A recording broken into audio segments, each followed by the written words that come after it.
मैंने कल एक मूवी देखी जिसका नाम था द केरला स्टोरी। तो उसमें मुस्लिम लड़की हिंदू लड़की से क्वेश्चन करती है कि जब शिव भगवान की जब शिव भगवान जी की पत्नी सती जी ने अपने प्राण त्याग दिए तो शंकर भगवान उन्हें लेकर चारों तरफ गुस्से से घूम रहे थे और विलाप कर रहे थे सती जी की मृत्यु के कारण। तो उस मुस्लिम लड़की ने बोला कि क्या आपके भगवान इतने कमजोर हैं कि पत्नी मरने से पूरी सृष्टि को भस्म करने लगे? जो भगवान अपने गुस्से को कंट्रोल नहीं कर पाए और पत्नी की मृत्यु होने पर शोक मना रहे थे, तो वो तो कमजोर हुए, तो वो भगवान हमारी कैसे मदद करेंगे जब हम दिक्कत में होंगे? मुझे पता नहीं कि केवला केवला स्टोरी मूवी में एक्चुअल में ये सीन था, मतलब क्योंकि इसका आंसर उस मूवी में उन्होंने क्या दिया पता नहीं। भाई बहुत अच्छा प्रश्न है, बहुत सारे लोग इस प्रश्न के लिए कंफ्यूज होते हैं। तो यहाँ पे एक चीज समझना होगा कि एक होता है तत्व और एक होता है रस। रस का मतलब होता है कि जैसे आप अगर स्टेज पे जाते हैं तो आप ड्रामा देखते हैं, बॉलीवुड मूवी में जाते हैं तो वो भी एक ड्रामा के जैसा होता है, एक स्टोरी होती है जिससे कुछ मैसेज दिया जाता है। हालांकि आजकल बॉलीवुड मूवीज में कोई मैसेज नहीं, जब पहली बार बनाई गई थी तब वो मैसेज देने के लिए बनाई गई थी।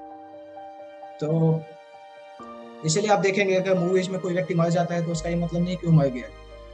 जैसे अमिताभ बच्चन सोली मूवी मर गया था, और वो तो केवल टमाटर लगा के उसका ब्लड निकला, बाद में जब ड्रामा खत्म हुआ तो फिर बाहर आ गया। तो भगवान की लीलाएं कुछ कुछ जो है ड्रामेटिक स्टेज जैसे, उससे कुछ कुछ लेसन सिखाए जाते हैं।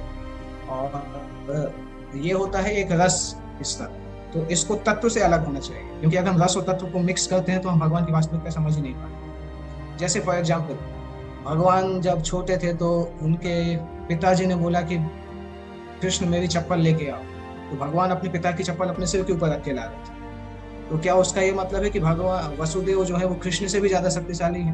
नहीं, ऐसा नहीं हो सकता। श्रीमद् भागवतम में आता है कि भगवान का सबसे बड़ा ऐश्वर्य है कि संसार में सबसे शक्तिशाली होने के बाद भी अपने भक्त के प्रेम के वश हो जाते। भक्त जब यशोदा माई जैसे भक्त या नंद बाबा जैसे भक्त या गोपियों जैसे भगवान को डांटते हैं तो भगवान स्वीकार करते हैं। ये भगवान का सबसे बड़ा ऐश्वर्य है कि प्रेम के कारण भगवान बन जाए, हालांकि दुनिया में सबसे शक्तिशाली है। तो इसी तरह से ये जो कुछ कुछ घटनाएं जो आपने बताई शंकर पार्वती का, ये घटनाएं एक्चुअली लीला के स्तर पे की जाती है। अदरवाइज शंकर तो स्वयं पूरी माया शक्ति के अधीश हैं, माया शक्ति उनकी वाइफ है। शंकर जी को कैसे इस तरह से कोई भी भौतिक चीज अफेक्ट कर सकती है?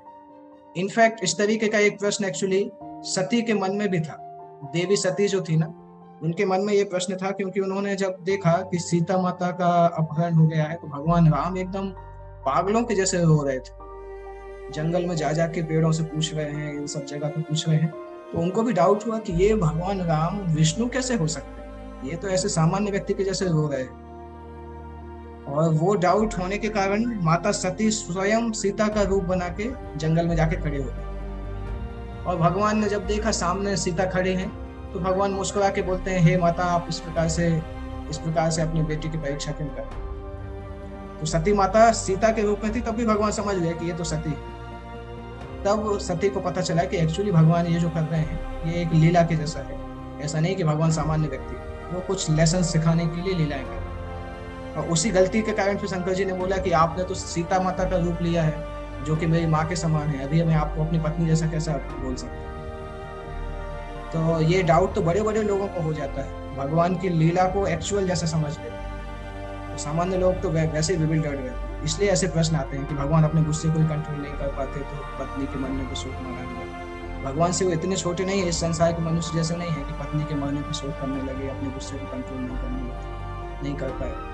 वो सृष्टि के बहुत बड़े देवता है, भगवान विष्णु के गुणावतार माने जाते हैं। तो ये सब जो लीला के लिए किया जाता है उसको हम एक्चुअली में अगर लेंगे तो हमेशा ही कंफ्यूज रहेंगे और दूसरों को भी कंफ्यूज करेंगे। इसलिए जब भगवान की लीला होती है तो उससे लेसन सीखना चाहिए, उसको एजिटेज नहीं लेना चाहिए।